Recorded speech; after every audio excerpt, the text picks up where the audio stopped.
Le 6 juin 1944, au matin, les forces alliées, soutenues, il ne faut pas l'oublier, aidées, il ne faut pas l'oublier, par les forces de la résistance intérieure, débarquaient en France. On commémore l'événement, et bien sûr, il est beaucoup plus facile de le commémorer que de l'accomplir.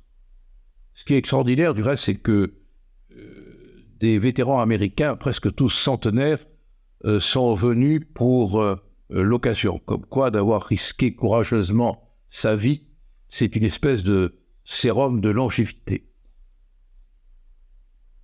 On venait d'entendre sur les ondes de la radio clandestine ce vers de Verlaine, « Les sanglots longs des violons de l'automne blessent mon cœur d'une longueur monotone ». Le plus grand affrontement militaire, le plus grand cataclysme de bombes,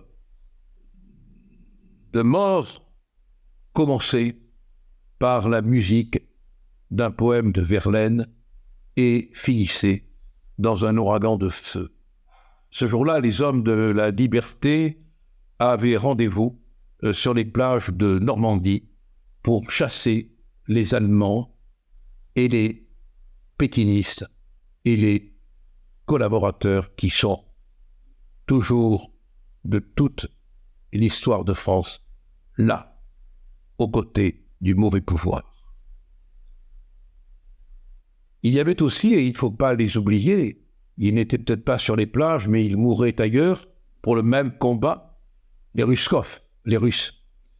Et ce serait une injustice humaine, historique, qu'en fonction des événements d'aujourd'hui, on oubliât les sacrifices réels d'hier. Le sang se mêle dans l'histoire. Et les Américains et les Anglais et les Canadiens et tous les autres qui ont versé leur sang rejoignent dans le ruisseau de l'histoire tragique le sang des Russes qui a aussi coulé.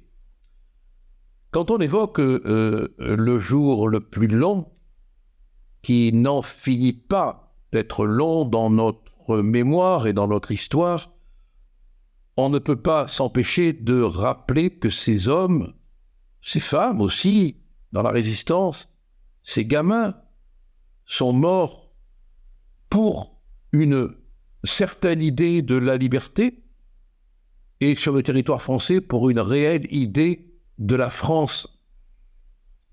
Ils sont morts pour qu'on vive, malgré ses défauts, malgré ses limites, de plus en plus grandes aujourd'hui, pour la démocratie, pour que le pouvoir demos kraitos soit entre les mains du peuple, et non pas entre les mains de personnages totalitaires.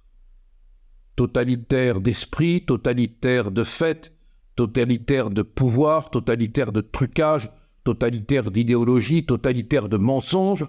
Ils sont battus contre ces bouffons de la haine.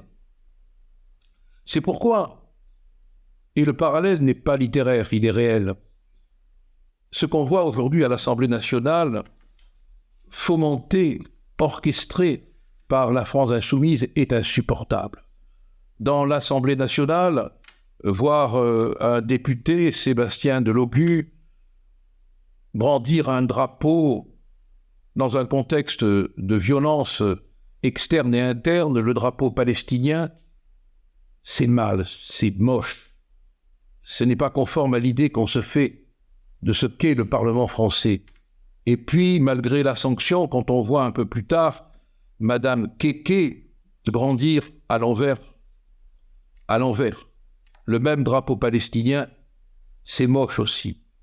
Et quand on voit les députés de la France insoumise venir dans le Parlement, vêtus de rouge, de noir, de blanc et de vert, pour faire une espèce de comédie vestimentaire au sein de ce Parlement, où prirent la parole Jaurès, Clémenceau Léon Blum, De Gaulle, Briand et bien d'autres, on se dit qu'il y a quelque chose de complètement dégradé dans notre démocratie.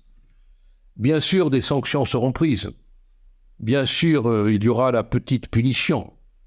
Mais cela ne change rien au fait qu'aujourd'hui, nous sommes en train de vivre, au moment même où on commémore le débarquement du 6 juin 1944, on est en train de vivre une dégradation, une détérioration de l'idée même de démocratie et de l'usage même que certains font de la démocratie, au point même de la corrompre, de l'abîmer et de la détruire.